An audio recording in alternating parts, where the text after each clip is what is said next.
Welcome to the Adoption and Foster Care Journey, a podcast to encourage, educate, and equip you to care for children and youth through adoption, foster, and kinship care. Hosted by an adoptive mom with over 22 years of kinship and adoptive parenting experience. She's on this journey with you. Please welcome Sandra Flach. Wherever you go, I will go. That is Ruth, chapter 1, verse 16. I am your host, Sandra Flach. Welcome to the Adoption and Foster Care Journey podcast. Thank you for joining me today. We have another great returning guest with us, and he has a new devotional book out for adoptive and foster parents. Can't wait for you to hear our conversation. You're really going to enjoy it. But first, please check out this invaluable resource we have for your parenting journey. Sandra Flach, host of the Adoption and Foster Care Journey podcast, and FASD educator Debbie Raymond, invite you to join Hope for the FASD Journey, a virtual support community for parents and caregivers raising individuals with fetal alcohol spectrum disorder, diagnosed or not. This faith-based support community meets online 3 times each month, features special VIP guests, and a private Facebook group for members only, which includes Soul Care Saturday video devotionals led by Sandra and Deb. Both Sandra and Deb are adoptive moms raising kids with FASD and facilitators of the Facets neurobehavioral model. For details and to register, visit justicefororphansny.org/hope-community. That's justicefororphansny.org/hope-community. So the adoption and foster care journey is not solely about fetal alcohol spectrum disorder, or FASD, as we call it, but I do talk about it a lot. If you are a regular listener of this podcast, you know that. And maybe that's why you listen, right? FASD is a leading cause of developmental and learning disabilities worldwide. Many of our kiddos who come to us through adoption, foster care, even kinship care, the vast majority, I would say, have been affected, but usually it's not diagnosed or it's misdiagnosed. But it's not just our kids. It actually affects 1 in 20 school-age children here in the United States. They've been prenatally exposed to alcohol.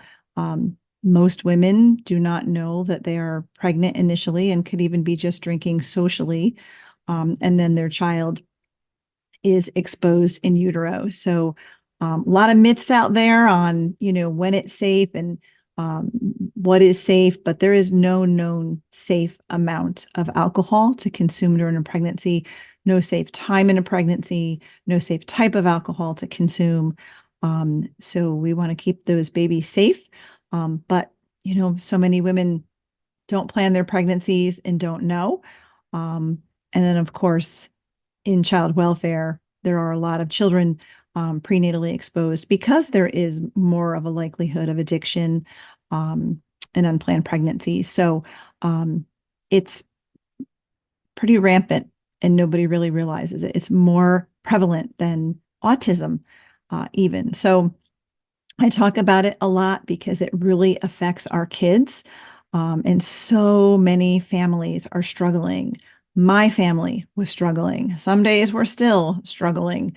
I'm a mom of 2 young adults now diagnosed with fetal alcohol syndrome. They are now 19 and 21. And I spent years, trying to figure out, the behaviors that we were dealing with and just the things that were coming up. And we were trauma informed and connected parenting equipped, and all that worked pretty well for quite some time. But then we reached a point where the train was coming off the tracks and, the dumpster fire and all that stuff that we're all very familiar with.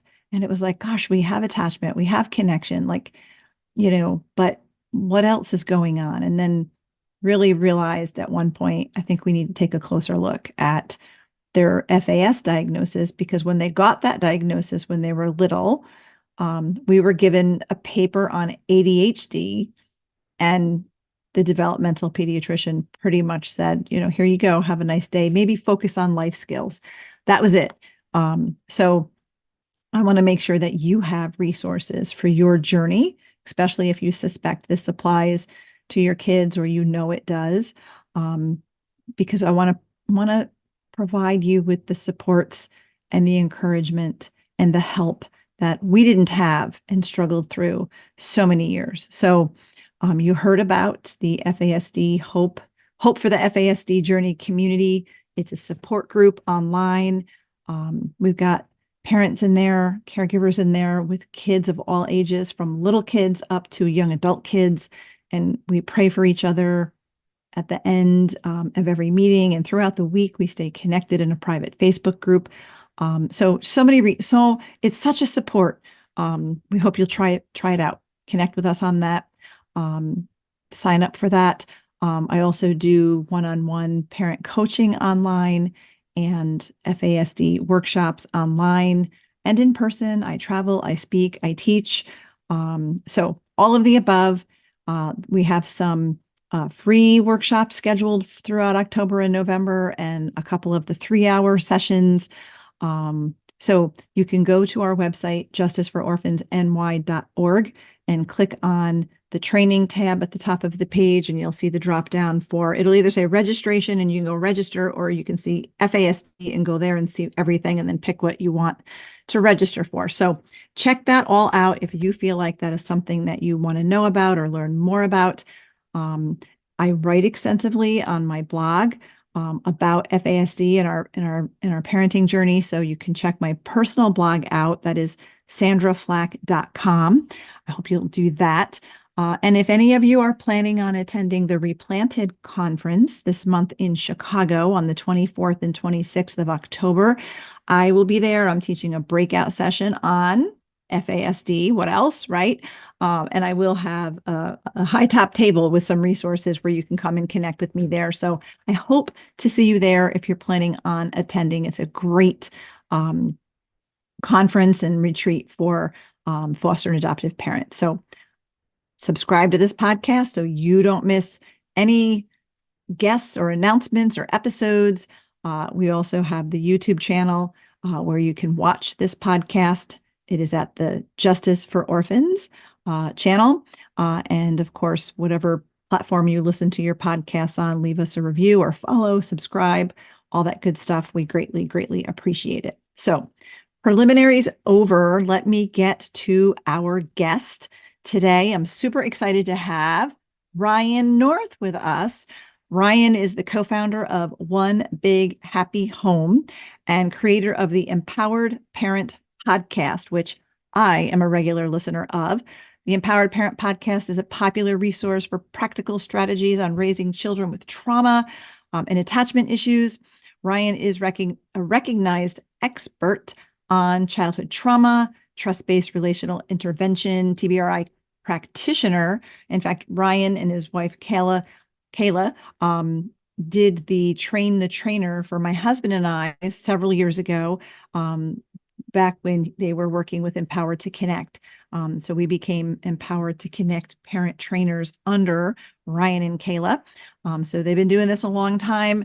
Ryan develops training materials for parents in schools, churches, and child placing agencies. He is a sought-after speaker, along with his wonderful wife, Kayla, I may add. And he is known for his engaging, practical approach. And now he is an author of his first book, Wherever You Go, a 28 devotional for adoptive and foster parents. So please welcome to the show, Ryan North. Hey, Ryan. Hello, Sandra. I am so thrilled to have you today. I think the last time that you were on this podcast was during COVID, way back in 2020. You and Kayla were on, and I think we were talking about how to navigate the shutdown with our kiddos. So it's Yeah, been I a while. remember. It has been a while, and mercifully, we don't have to navigate shutdowns anymore. Yes, thankfully, thankfully. So it's been a while since you've been on the show, but I see you, like we see each other everywhere because we're doing the traveling thing a whole lot. We do. Yeah. Recently in Nashville, and so everybody listening, before you hit record, we were figuring out Chicago, and all right, we are ready to roll. We are ready to roll. So as we get started, I mean, obviously I know you really well, and some of our listeners probably do too, but for anybody who doesn't really know who you are, which I can't imagine there are too many, but there's a few of us. Just give us a little history about your family and how you got started in this whole trauma training business. Okay, so my wife and I have been married for almost 23 years now. Early on in our marriage, we had the old, you know, what is your idea of what our family looks like in the future conversation, and found out that we both had somewhere in our minds the idea that we might adopt one day. Because of some stuff in the history of our family, specifically on my side of the family. My dad was raised in what would be classified a kinship placements today. Mhm. And so there's always been sort of this thread of adoption in both sides of the family. And then so that was kind of fun to hear. And we went to South Africa, where I'm from, before we started our family, and had an experience out there on a boat with a group of orphans from a local orphanage. Got in the car on the way to the airport, and we both said it simultaneously, I think we're supposed to adopt. And so we came home and started the process. And that was in 2004. We got licensed in January of 2005. We're foster parents for 10 years in the last 2 decades. And then we had 30 kids in our home over those 10 years. We have 6 kids now, 4 of them adopted from the foster care system here in Texas. 2 bio, their age ranges from 22 to 12. Boy, girl, girl, girl. Wow. Yeah. So 2 boys and 4 girls. And yeah, so that's us early on in that, when we were parents to just 2. TCU, the Connected Child had come out. TCU was, Karen and David were working on what would later become TBRI. Right after TBRI, something called Empowered to Connect was created, and they wanted to pilot the class. Kayla and I went through the class. One of 8 families who went in that. People always get jealous about the next data point, Sandra, and that is that one of the instructors of that class was a short, gray-haired lady from Texas Christian University named Karen Purvis. Yeah. So we got to meet her in that class. And to keep a fairly long story pretty short, just being asked to write for it, being asked to speak on behalf, ended up quitting my job running it, and then in 2018. We started doing our own thing, which became One Big Happy Home, and got a whole bunch of, underneath that, sort of the Empowered Parent brand, which has the podcast, the coaching, the training for parents. We work with churches, schools, child placing agencies. That's something in the last couple of years we started doing, writing curriculum for child placing agencies. And that's been a pretty good way for us, just as a business an opportunity, but also as a making positive change opportunity. Yeah. Over the 10 years that we were foster parents, we directly helped 30 children. In the last 7 years of running our own company, it's been exponentially more. And so, we had a little bit of a harder heart, Kayla and I, and made the decision that the best way to help as many kids as possible was to equip and support as many parents, as many adults as possible. And so that's kind of brings us to where we are. Yeah. No, I love that. And I know along the way, you and Kayla were the trainers for the Train the Trainer for Empowered to Connect that Wayne and I participated in. Met you in New Jersey in We 2016. did. Yeah. Was it 2016? I could not remember. It was 2016. The year. Yes. Wow, you're good at that. Well, thank you, but I cheated. We were with last week. We were interviewed by Courtney Williams from America's Kids Belong, and Courtney was in that same training. And so we actually revisited New Jersey 2016 just a week ago. So that's why I appear sharp.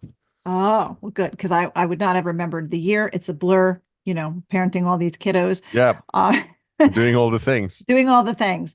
But I do want to I want to talk about the Empowered Parent podcast for a second. But when you mentioned Dr. Karen Purvis, something popped into my mind. So this would be a little bit of a rabbit trail.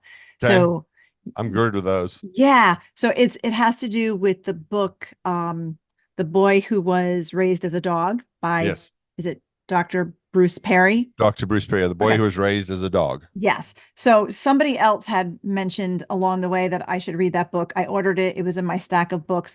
And then when you were in town recently doing the Made to Connect conference, you recommended it. So I read it, devoured it, but I couldn't help but think about Dr. Purvis while I was reading as Dr. Perry was like learning about trauma, right? And I think that was like the 80s and the early 90s. Yeah. I kept thinking, did Dr. Purvis learn anything from him? Because it just sounded so much like what he was discovering is what eventually we were learning from Dr. Purvis. Any connection there? Do you know? I don't know if I cannot speak with any authority as to whether there was a formal connection between Bruce Perry and Karen. I do know that the team from TCU had some meetings, including dinners, etc., with Dr. Bessel van der Kalk over the years. One of the people from that team, the only reason I know that is because Mandy Howard, who used to be with TCU, Mandy told me that he was pretty intense in person. And so, but I don't know if there's any formal connection between Karen and Dr. Perry. I do know that they would have read his the first book that was really kind of mainstream for him, Born for Love. The Boy Who Was Raised as a Dog predates that, and I think is, from a trauma perspective, likely a better book to read. But I learned about Dr. Perry through our connection to TCU because of Born for Love. So I would assume that they were, if nothing else, familiar with his work. Yeah. But I don't know the definitive answer. Yeah, because it just reminded me the things he was discovering. Because in that book, you're kind of, as he goes case by case, he's learning, right, about the impacts of trauma on children, and they're not necessarily as resilient as was once thought. And the harm to the brain, that's the impact from the trauma. So the things that he was discovering, and I knew it was predating the Connected Child book. So I was just like, I wonder if she learned from him, or I would assume maybe. so. I mean, because they all kind of learn from each other. What's interesting about him is I met him one time, and so and he was a very nice man, just to talking to me for as long as I wanted to. I eventually told him, look, out of respect for the line of people behind me, I'm gonna wish you goodbye. And he said, oh, email me, we can talk more. We've communicated a little bit, like on LinkedIn and stuff, but the thing about that was talk about rabbit trail, Sandy. The thing about that is he's about my size. Now, for those of you, unlike Sandra, who have not met me, I'm 6'5". He's a big dude. Like, he's got to be 6'3", 6'4". When I look that dude in the eye, and then when you read all those stories about him getting on the ground and playing cars with little kids and coloring with little kids, it's always a funny visual for me, because I think about myself having to get all the way down there to play on the floor. But I think I've learned a lot from him, particularly when speaking to children. We don't do a lot of direct work with children, but sometimes we do, if the parents have involved us to that level. But also in dealing with the parents, I tower above most people that I know.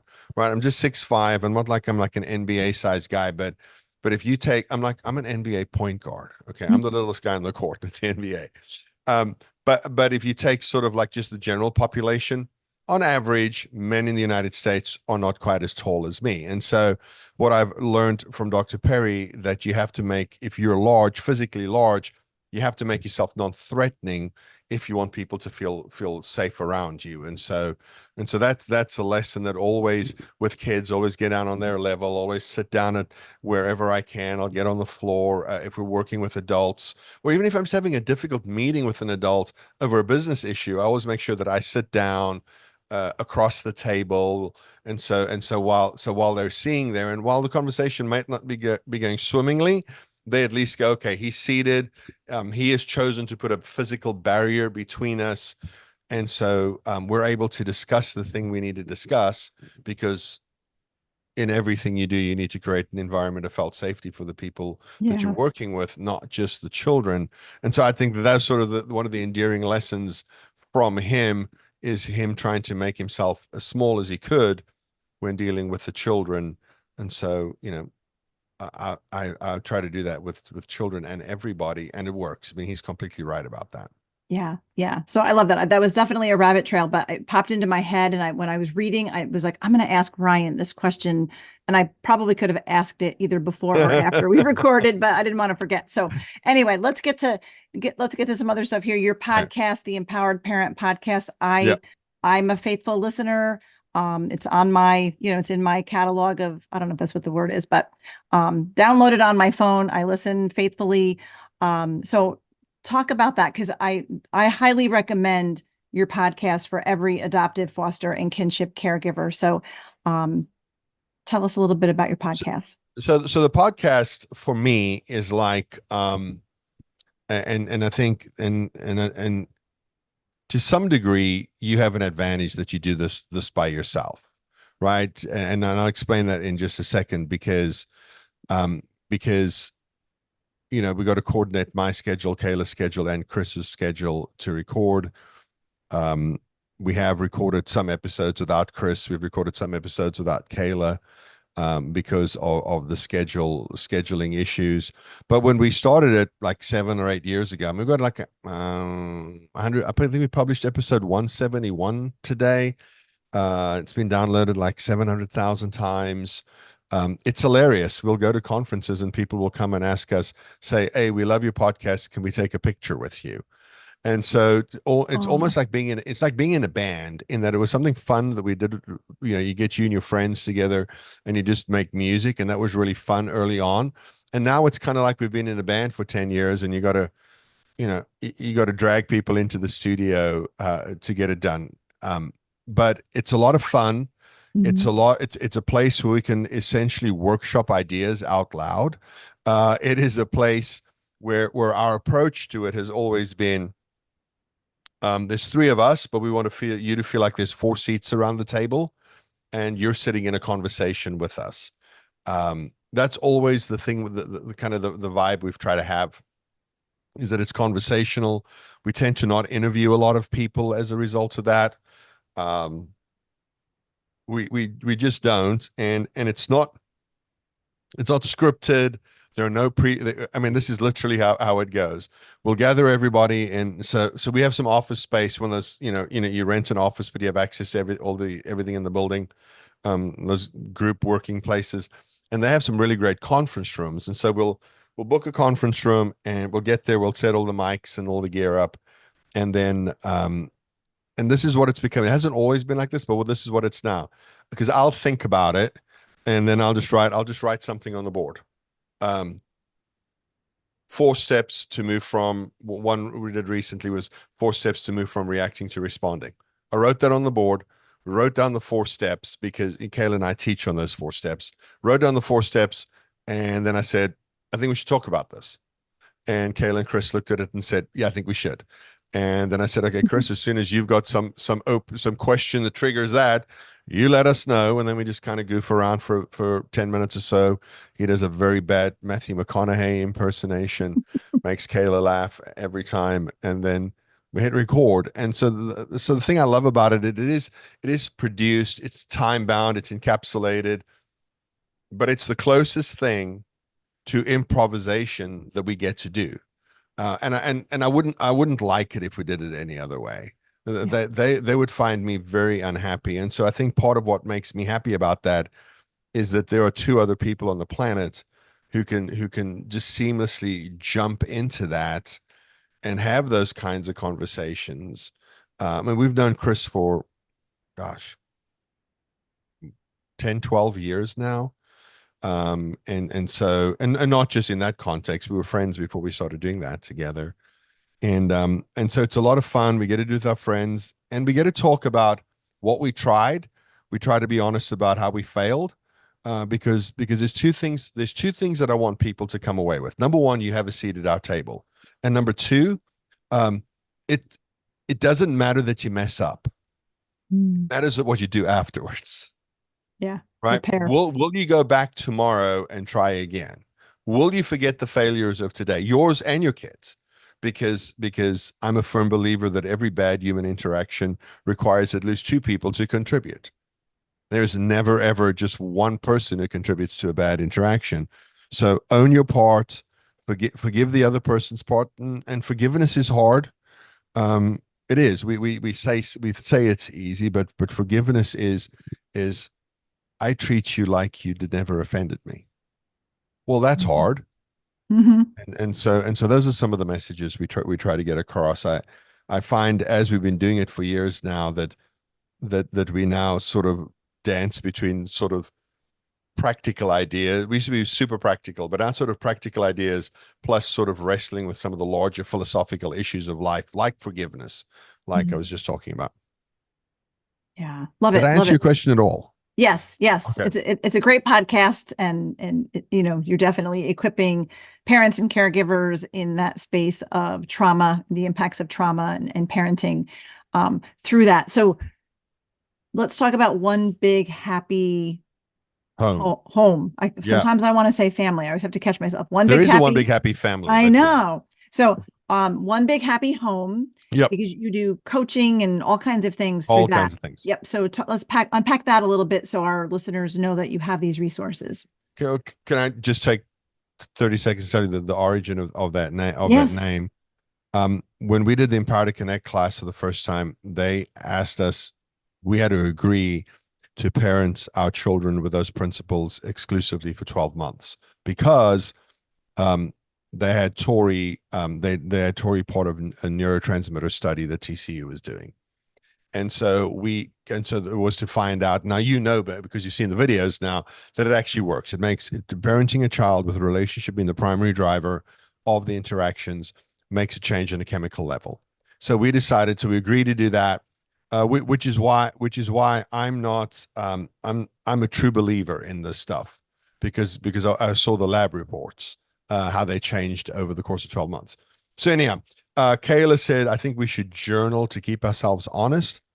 I said, you sound very old to me. Have you heard of these things called weblog? Blogs are called weblogs.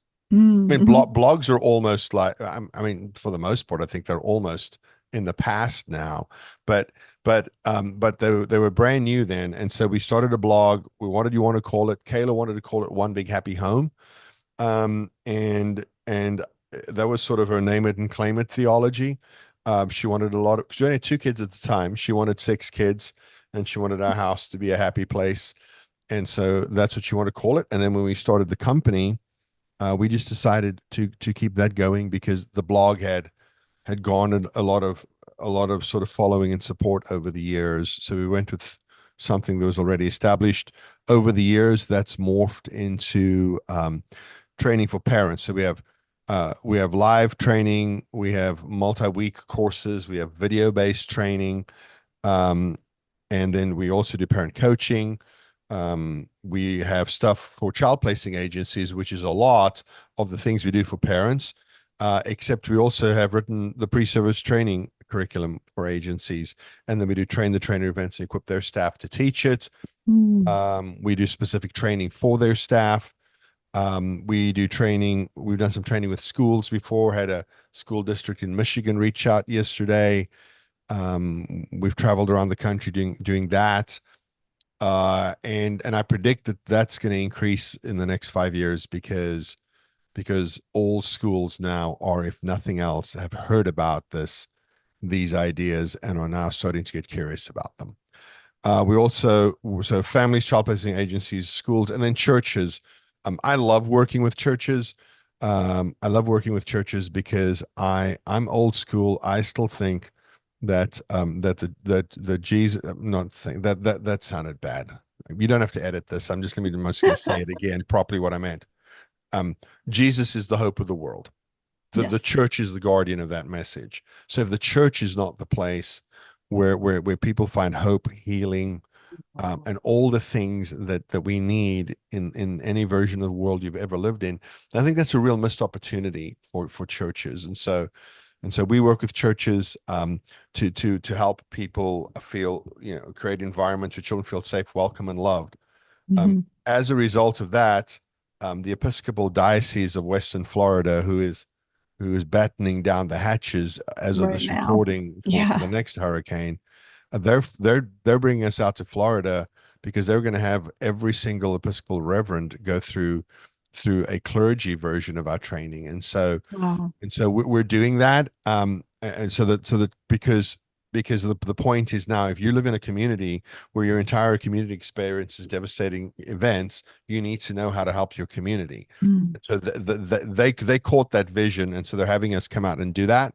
I was contacted last week by a government representative from New Mexico wanting us to fly out there to talk to first responders Mhm. and government officials about trauma and its impacts and how they can respond to people who've experienced traumatic events. So that's expanding now as well, but it's all based on our children's ministry training. Yeah. That's the core of that. And so we add, subtract a little bit depending if we're talking to church like senior church leadership, government officials, whatever, but the core principles are the same. The trauma's impact on brain development's the same. Your responses are the same. And so we've done that. And then we're also at the confluence of churches and agencies are developing a leadership development program that is about leadership development. I was involved in running a leadership development program for years with another organization. And so we've crafted our own version of that Mhm. in order to help ministry, and specifically ministry leaders and church leaders, reach the potential of their calling. Because if you don't reach your potential in your calling, you're not executing it the way God has it for you. Right, right. So I want to go because Made to Connect we just had you in New Yes. York for Made to Connect, which was it is a training for churches and schools and I think homeschool co-ops, any place where children are coming together, right? Yes. The staff, the volunteers, anybody working with children really needs to have that trauma-informed training, right? So I want you to talk about that a little bit. And I know sometimes when we get in this space of adoption and foster care, we just think that any kind of harm that happened to a child, before they came to us or in utero, that certainly is trauma, Yeah. but there's other ways that trauma happens. And a lot of times we don't really think of those ways. So, how does trauma happen, and what do you do? Give us kind of a little commercial on Made to Connect. Okay. So we've changed, and so you've seen the newest version of it.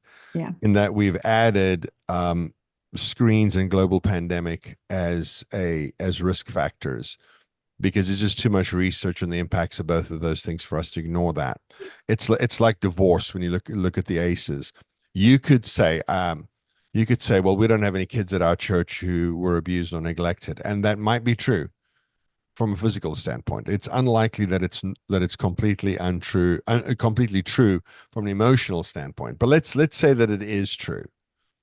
Well, if the divorce statistics are to be believed, there are some kids who come from homes where their parents got divorced. Now, there are researched and predictable outcomes if nothing changes, right? Back to what you said about the Perry thing. Kids aren't as resilient as we thought they were. Well, to go along with that, kids aren't resilient, but you can't be resilient by yourself, right? You need somebody to help you, Right. which is part of the message to churches, is you need somebody to help you. But our contention now is that churches, understanding trauma is not just for adoption foster care. It's not for churches Right. who are in that space. It's no longer a luxury. We believe it's a necessity. Mhm. Because it's really hard to be impactful in your community if you don't understand how your childhood experiences inform your responses as an adult, inform your relationships as an adult. Tangentially to that, I'm speaking at a few conferences, as well as now a church flying us out to come and speak to their parents about this, about the dangers of screens.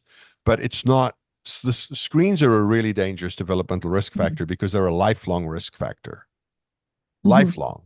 Yeah. And so it impacts adults, and it harms our ability to relate to the kids as well. And so we need to understand every single thing that prevents you from having a healthy relationship. And we need to understand it at the church more than we need to understand it at the schoolhouse, and equal to what we need to understand it at home. Because at the end of the day, if the people who are telling you about Jesus are not kind and are not helpful, it's very hard for you to believe the story that they are telling you. Mm. And so, we go in, we talk about a foundation of that, and then we talk about some real practical things that you can do right away. Pastor Chris emailed me today and said they've got the volunteer training set up to go through the video-based version of that. And so I love that when churches reach out to me and say, okay, we didn't just come for the day. We weren't just all fired up and believed we could run through walls. What happened was we actually went back and took it seriously and put it into practice. And so I love that he sent me that email. That Yeah. literally made my morning this morning. Awesome. So what are things that cause trauma? We know that there's prenatal exposure. Okay. Birth mom can be, yep, go ahead. I'm sorry, if I can, and I'll do the fingers here because it helps me think it through. Yeah. So prenatal stress and harm, right? It's important to understand that even a mom that's pregnant in a very stressful environment has all of that excess cortisol is very damaging to the child. Prenatal exposure to drugs, alcohol, etc. Right? So the prenatal stress and harm. Then there's difficult labor and delivery. So complications during delivery, and I don't just mean like traditional natural childbirth is painful and potentially wrought with complications, but if any of us have lived long enough, we know a lot of the things that can go wrong in childbirth. We also know that if an emergency cesarean is required, then that child enters the world with a flood of cortisol and a flood of narcotics from what's necessary to numb mom's body in order to perform the procedure. So even a cesarean, I would argue, is a difficult birth from the child's perspective, even though it appeared to be an easy birth from the child's perspective. Then there's early medical trauma, and those are kids who aren't placed in loving arms, they're constantly having surgeries in plastic tubs, poked and prodded, surgical steel, all that kind of stuff. Then there's abuse and neglect. Under abuse, we'd have physical abuse, emotional abuse, sexual abuse, and neglect, we'd have physical neglect and emotional neglect. Then they would say, well, then you have to count other trauma as well. And so other trauma is typically non-medical trauma, natural disasters. You could do the household dysfunction from the ACEs in there, which is incarcerated relative, drug usage in the house, mother treated violently, mental health issues of the adults, and divorce. And there it is. And then also systemic trauma. And that is specifically and I know systemic has a little bit of a different meaning culturally these days, but in the context of what we're talking about, that means kids in the foster care system and also kids who grew up in orphanages. The systemic thing in the foster care system, I mean, there are states that have been litigated against, Texas being one of them, and the 100 charges levied against Texas about a decade ago, they were found guilty on 96 counts of systemic abuse and neglect of children in the child welfare system. So all of Texas is still to this day scrutinized as a result of that hearing. And then we have added the screens and the global pandemic. And the global pandemic in and of itself is bad, but it's also an exponent for any of the others, in my opinion, because it just amplified and made everything worse. Yeah. Because of that, the stress that the adults were feeling. Removals went down, hospital emergency room visits went up. Yeah. So I mean, and we've talked about that previously, I think, the things that happened during COVID. And I can relate to, I have a 2-year-old grandson who was born with a congenital heart defect and just a few days old, had to have open heart surgery, multiple surgeries, multiple hospital stays. So now he's 2 and he's doing really well, but I can see what I know Yeah. as the impacts of trauma. Yeah. There's some delays. There is sensory issues going on, melts down very easily. So I'm seeing very, very easily overwhelmed. So I'm seeing those things and coaching, my daughter a little bit from afar because they live in another state. But so I can see where the impact of that trauma is very similar to my kids who were adopted and experienced trauma in an orphanage and prenatal exposure. It overlaps these symptoms. Well, from our perspective, our oldest bio daughter checked some of the risk factors, including a very difficult entry into the world. And so our second bio daughter did not. She was born in a birthing center. I mean, no drugs, no stress. There were, vaporizers and misters and spa music playing. Yeah. And so to compare the two of them, because we've got an actual A/B test here at the house, and to see their ability to deal with stress is remarkably different. And so for us, that was eye-opening because that helped us realize that to confine any form of adversity to the realm of adoption and foster care is a very, very head in the sand position. Yeah. And then that's really what we talk to churches about, saying like, look, there are a lot of kids who did not spend 1 minute in foster care. There are a lot of kids who were never placed for adoption, but there are some realities here that you cannot ignore if you want, right? I mean, if you want people to have a relationship with Jesus, you are going to have to heal those relational wounds that are in them. Yeah. And so, yeah, I mean, we spend a lot of time with churches, with pastors, and I spend a lot of time trying to work with churches and pastors because I feel like out of all the things we do, it's likely the most important one. Yeah. Because the symptoms are behavioral, right, Yes. of the trauma. So now you have your children's ministry staff. Maybe it's a Christian school staff. Maybe it's your vacation Bible school, homeschool co-op, wherever people are teaching and working with children in large groups like that. Behaviors, right? These are the kids that the parents are getting called out of this church service. Come get your child, right? So I remember, not too long ago, and it was one of my inspirations for, getting my church involved so you guys could come and do Made to Connect because, there was a mom of a couple little kids that had been adopted through foster care. And, one morning, and they weren't always able to come to church because of the kids. But one morning she was there and I, chatted with her before church and, through tears, she said, I need to be here. I need to be here, but I don't know if we'll make it through the whole service. Wow. And I looked for her after the service, like immediately after, and they had left early because the kids didn't make it through Sunday school or, children's church. And that right there, I knew, and I know so many adoptive and foster parents who struggle with finding a church, being in a church. And then, of course, you and I know, we do know that trauma goes beyond just that community of adoption and foster care, but we need to equip our volunteers and our children's ministry folks so that they can understand how to disarm the fear and make kids, help kids to feel safe so that they can heal. Yeah. I mean, like here's one of the things that the churches do, and it's just an efficiency thing.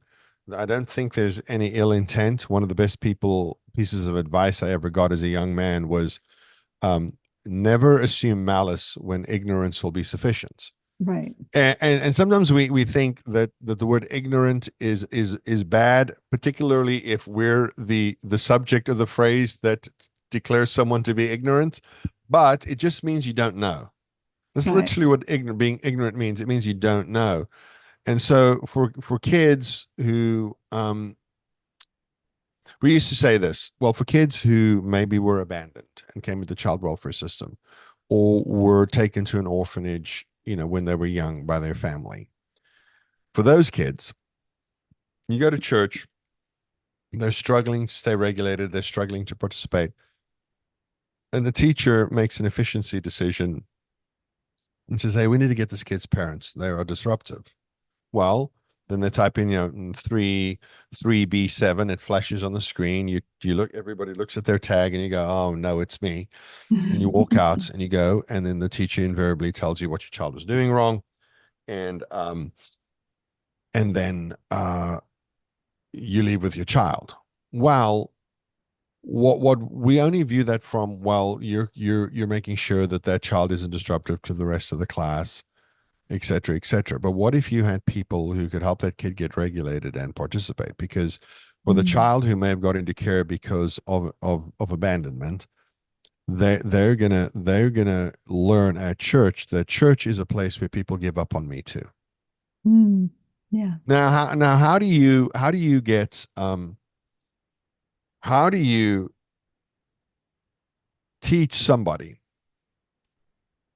that Jesus wants to know them and to love them and to live with them forever, if forever has no meaning in a relational context? That's why I think it's I mean, you may say you may say, Ryan, I don't think you would, Sandy. And Sandra, I know I get especially, okay. I know I asked if I could call you Sandy. And so I said to Kayla the other day, oh, I'm speaking to Sandy on Tuesday. She said, who? I said, Sandra. I go, oh, Sandra. So I'll try to stick with Sandra. But one of the things that we need to understand, and maybe we don't, is that your words and your actions have consequences. Now, consequences not meaning something bad happens. We almost exclusively think of the word consequence as a negative word, but consequence is just the result of an action. Right. And so we think that maybe our actions are innocuous, but they all have consequences. And we don't think, well, how will me kicking this kid out of children's ministry inform their view of God? Well, we need to consider that because it does. And so, we talked about what's a list of generally accepted things that are traumatic experiences in children's lives. Well, there's also a list of generally accepted ways that traumatic experiences impact people. And one of the ways it impacts is belief systems.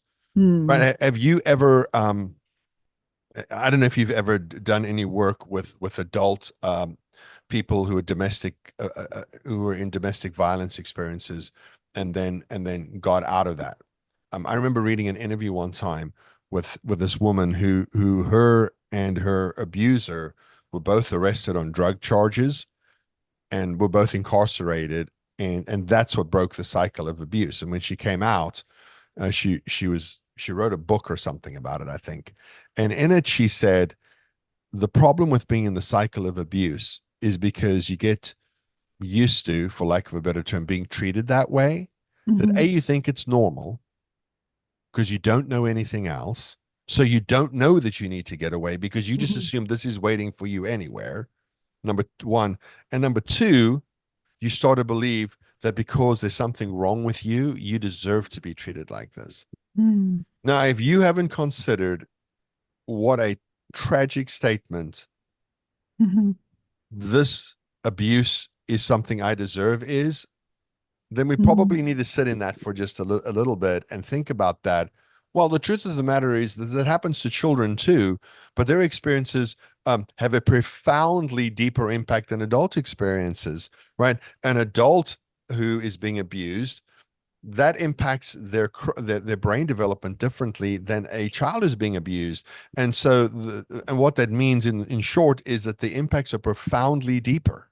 Yeah, for children. For the child, and the belief says, so everything is profoundly worse. Again, back to, I don't know why I'm in a math mood, Sandra, but the exponent, again, is that something that happens to a 30-year-old is less damaging mentally than something that happens to a 4-year-old. Right. And so if adults have hurt you, abandoned you, made you feel like, so how do you believe that God loves you if you don't think you're lovable? Or you don't believe you're lovable, and then to amplify that, the person who's telling you about the God who loves you is not very kind. Like we bemoan the mass exodus of children from the church when they go to college, and I think that and again, this is part of what the message you're trying to get. If we did children's ministry different, and then move that into youth ministry, if we just did children's ministry different, Mhm. I think we could turn that around. Yeah. I really do. Yeah. So it is such important work that you guys are doing, with churches specifically, Yep. but all of the other agencies that you're working with. So how can our listeners learn more about One Big Happy Home? Well, if they go to onebighappyhome.com, the marketing people told us to make it look like a newspaper. So above the fold, there's a picture of Ryan and Kayla with our logo and our tagline. But if you'll just scroll past that picture, we actually have these 6 boxes that if resources for agencies, churches, schools, podcast, parent coaching, etc. So it's all on the homepage. You can find it right there, and that'll just take you down the rabbit trail into the website where we have all kinds of information about it. Awesome. And we'll put a link, of course, in our show notes Perfect. to be able for our listeners to be able to find you guys super easy. But of course, we are here really all that pre-conversation. We want to talk about your book. That right? was just the intro. I love it. I'm gonna hold your book up here. Yes. This is Wherever You Go, Yep. a 28-day devotional for adoptive and foster parents. Why did you write this book? What inspired you? Sandra, we've been friends for almost a decade now. Oh my gosh. So Thanks. You look exactly the same as you did 10 years ago. Oh, thank you. Thank you. You're welcome. Your beard has a little more gray in it. Oh, but that's my okay. my beard is almost exclusively gray. I keep telling Kayla I'm gonna, the brush through stuff, and she's like, "No, it makes you look dignified." And I'm like, "Okay." I mean, I could just be dignified, not needing facial hair to do it. So I'm gonna give you the shortest version of that answer. I think from personal experience and also from watching my wife, I think that there are a lot of devotionals out there that are just too long. Mm-hmm. And so what I wanted to do was I wanted to and this was actually a project that was started years ago, and then shelved in terms of figuring out how to get it published. And then Kayla told me earlier this year, look, dude, you got to get that thing published. And so I went back and reread every single devotional. I'd actually originally written 34 of them. So there's 6 more out there. So we went through, read all of them, picked the 6 we thought would be the most impactful for people to read, rewrote some of the devotional thoughts based on my understanding of how the world has changed over the last 6 years, and then went back and then wrote questions and prayers. So the questions and prayers were what we did this year, and editing some ideas from a few years ago. So we decided not to do 31. The original intent was a month long, but then I thought, well, 28 every month is 28 days, so we should do 28. And even if you do one a week, you can still get through it in a year because when Jesus talks about the 7 woes to the Pharisees, he talks about piling and heaping and making them twice the son of hell you already are. He's very critical of the people who keep piling on the things you have to do from a religious perspective. So one of the things that I don't want is for people to buy the book and then have any sort of shame about not doing the work, for lack of a better term, right? Yeah. Because I think that there's a lot of things, like for me, like guilt and shame are different like this. Guilt is an emotional response that I have to an event. And if I don't seek forgiveness, or try to make reconciliation, then I have guilt. But even if we are able to be granted forgiveness and to reconcile what we did and make restitution and come back together, you still have shame. And I think that's how the devil gets you, because your shame keeps you from action. And I don't want to do anything that tells people, look, God's not happy with you today because you didn't have your quiet time and read a devotional thought. And so I wanted to make something that was digestible. And also, if and a little bit of a test for me, because as you know personally, and your listeners can tell by my answers, I have a lot of words. Me too. And Yeah. so the test for me was, could I get to the point Mhm. in 200 words or less? Well, it was really the filter that I had applied. So again, filter number one, I don't want to heap anything on people in terms of the requirements they think they need to meet. Mhm. But then number two is do I have the skill set in me to actually create such a thing? And so I just want people to know they're not alone. I just want people to know, to remind people that their kids are not alone. That A, you're not alone because there are other people like you on the journey, and B, that you're not alone because God is with you. He is for you. And on your worst day that you've had, you are still blessed and highly favored. Yeah, I love that. I love that. And I do love the simplicity of it. You've got your scripture, just a few paragraphs that you break things down in. Then you've got 3 questions. You've got the prayer and a little space in case anybody does want to do the journaling thing, right? Yeah. So you made it super easy, and they're not dated or anything. So you can do them any 28 days out of Yeah. any Just month. day 1 through 28. Yeah. Yeah, yeah. So I appreciate how you did that. I'm curious about, I know it comes from scripture, but I'm curious about why you chose the title Wherever You Go. Um, I feel like um that mostly okay, yeah. So I don't know where to start that answer, other than that's the reason that day one is what day one is, because of the story of my friend trapped in the car. And when he told that story, for some reason we were maybe in a sermon series at church, or just divinely the Lord connected the dots, connected that to the scripture in Ruth: wherever you go, I will go. Your people will be my people, your God will be my God. That exchange between them in the book. Um, but yeah, so it's, no matter where you find yourself, the Lord is with you. Mm. And no matter what your circumstances, He's right there next to you. Right. In order to prepare for some training we're doing here at the beginning of 2025, I felt that it was important to reread the book of Daniel. Not with a theological perspective, but what are the lessons here for us?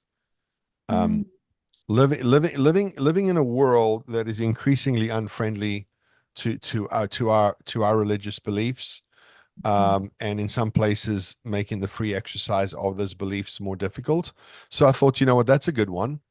Um, and and and I got to and I know we don't have time for me to unpack my thoughts in the book of Daniel, but um, when Shadrach, Meshach, and Abednego, whose names are changed from Hebrew names to Babylonian names, Mhm.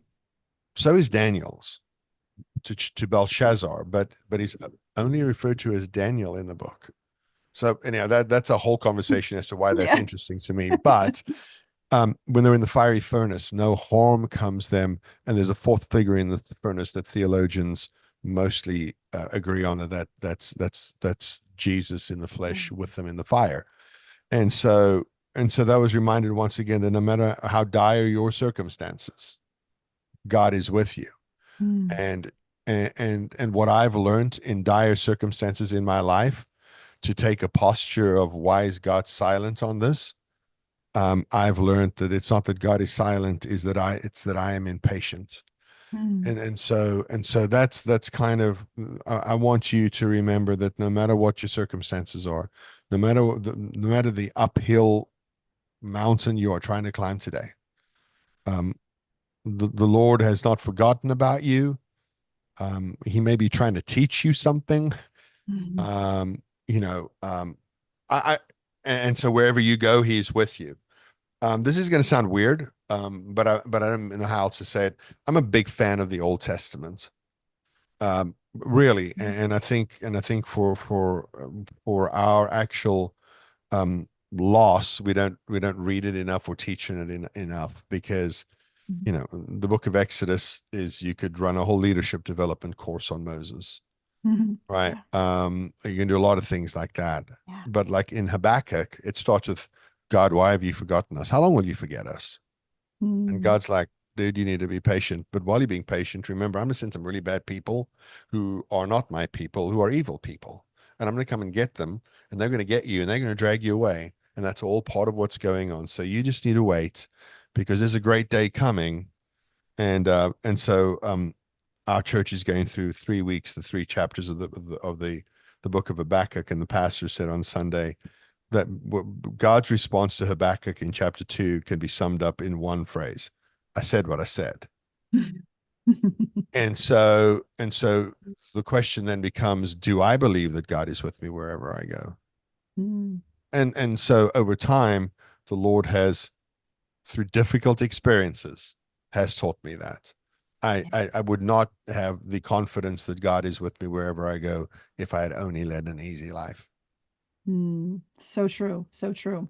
So the book is Wherever You Go, a 28 devotional for Yes. adoptive and foster parents. Where can we find a copy of your book? So you can find it on Amazon, and you can find it on our website. If you go to our website, you can click on a link, and then if you want to buy bulk orders, which has been kind of fun. We had a lot of ministries around the country buy a bunch of books for us. A child placing agency wants to buy one for all of their families for Christmas. So in October, we're actually going to start buying that. It's a nice Christmas gift for your families. But you can find it on Amazon, or you can find it on onebighappyhome.com. Love it. Again, we'll have a link in there for sure in our show notes, so our listeners can easily find that. So Ryan, as we wrap up, and I know you and I could talk forever. We could. We could. Our listeners primarily are adoptive and foster parents, kinship caregivers. So would you leave us with some words of encouragement for us? Some words of encouragement. Most days are hard. And I think that one of the real tragedies of the social media age is it has created an expectation in all of us that that life should be good and easy. Mm-hmm. Right. But please remember, tomorrow, a very powerful storm, the 4th. So they said from the barometric pressure standpoint, only 3 hurricanes have had a higher barometric pressure ever recorded. So a monster storm's about to hit the coast of Florida. Now, what's interesting about that is that just 6 weeks ago, on that very beach where it's going to make landfall tomorrow, my wife took a picture of her perfect little pedicure toes with the sea in the background, and posted it on her social media as an indicator of she's living her best life. But don't get sucked into the comparison, because there's not a single person who was on that beach that day who wants to be on that beach tomorrow, because the storms come. And one of the things for me that has helped me is that I accept that life is hard and good things happen in the midst of a hard life. Mm-hmm. So just that. So my encouragement to you is to work on your mindset. Like Joshua said, choose this day who you'll follow. But as for me and my house, we'll follow the Lord. Right? You can choose. Paul says, take every thought captive. You can choose. And I think that we can choose to be defined by our experiences. We can choose to define our children by our behaviors, or we can choose to say, I'm like the Blues Brothers, man. I'm on mission from God, and not today, Satan, not today. Love it. We'll leave it there. Thank you Awesome. so much. I know I personally appreciate all that you and Kayla do to equip the foster and adoption community and beyond, we know. And thank you so much for writing the devotional and for being with us today. Oh, thanks for having us. I always say us. Sometimes I can't separate Ryan and Kayla in my own mind. So I'll try that again. Thank you for having me on today, Sandy. You're right. We could talk for hours. And for those listening to my voice, should know we spoke for about 20 minutes before you hit record. Yeah. So we both thanks. like a lot of words, right? No, a lot of words. A lot of words. Thanks so much. Well, I hope that you were inspired and encouraged by my conversation with Ryan North today. Thank you so much for listening. I know I'm always encouraged, and I learn so much from both Ryan and Kayla whenever they teach, whenever I listen to their podcast. So I hope you got a lot out of it. I am here to encourage and equip you through this podcast, through all of our FASD resources. You can go to our website, justicefororphansny.org, to access and learn about the other resources we have when it comes to FASD, because I'm on the journey with you, still have at home 2 young adult sons, both with fetal alcohol syndrome. We met many years without specific resources for FASD. So that's why now I'm passionate about making sure that you have access to resources that I didn't have way back then. We want to make sure that we're providing that for you. So we have this podcast, which isn't solely FASD. We didn't even really talk about that today with Ryan. But I do talk about it a lot here, as well as the FASD coaching and the in-person and online workshops and our support group, Hope for the FASD Journey. So if you're thinking that you want to check out any of those resources, again, justicefororphansny.org. There's a link to that website in the show notes for this show, as well as One Big Happy Home. So you can check out all of Ryan and Kayla North's resources and their podcast.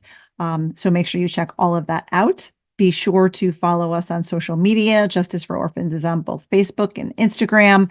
And I myself, Sandra Flach, I'm at both of those platforms as well. So again, thank you for being with us. I am grateful to have you along for the journey.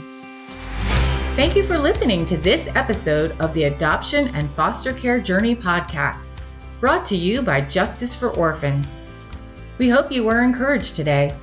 Please be sure to subscribe to this podcast and leave a review, and share it with your fellow foster and adoptive parent friends so they can be encouraged too.